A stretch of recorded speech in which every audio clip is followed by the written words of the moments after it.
Hi, I am Cabe Pillette, and I'm down here in southwest Mexico in the state of Michoacan, in the city of Pátzcuaro, and I'm here with my wife, Christine, and my 4 kids, and we've been here for about 13 years, church planting in this little community, and we have the extraordinary joy of working with a great group of missionaries, both CMML and MSC, and even though we don't work in the same towns, we work close enough geographically that we get to together and have great fellowship, and we're so like-minded that the churches that have been planted over these 40 years in the valley of central Mexico is the fellowship is just extraordinary. So if you're thinking about going to another country and maybe it has some security issues, you just have to have one thing straight in your heart, and that is that God is in control and He loves you, and then just get to work. Now, God actually, when we're faced with political instability or insecurity issues or dangerous persecution, the Lord reassures us in different ways.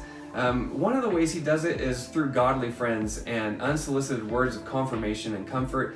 And sometimes, especially when it gets really scary, the Lord intervenes in supernatural ways and just confirms that He's for us and nothing can touch us. Don't let life-threatening circumstances discourage you from going to the mission field. The Lord will protect you and sustain you in unexpected ways. And now on to church planting. How is it that we church plant? Well, church planting is kind of like a goal that we have. It's the end game, but it's really not our process. The process is making disciples who make disciples who make disciples. And so we don't really have a mission theory or a mission strategy or a plan. We just literally come down here to love people and give them the gospel. That really, church planting is a miracle from day one to the finish. And so I don't give this to you as a strategy. I just want to tell you how the Lord has worked in our area. And the way we see Him working most is this, is that we show up and we go to events, we go to parties, we meet people on the street, we meet people in the stores, and we invite people over to our home, and almost always it involves food, and we just give the gospel to these people, and then after giving the gospel, we offer them a home evangelistic Bible study.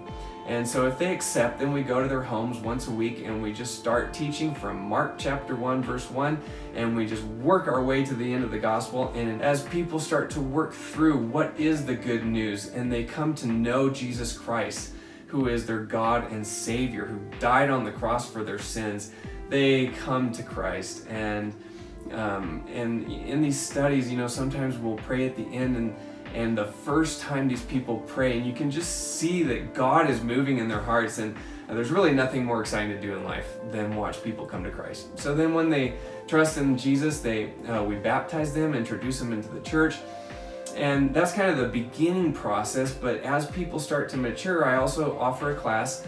It's basically a Bible school program, and it's 10 volumes, and I take the faithful men and their wives through this program and disciple them more intensely.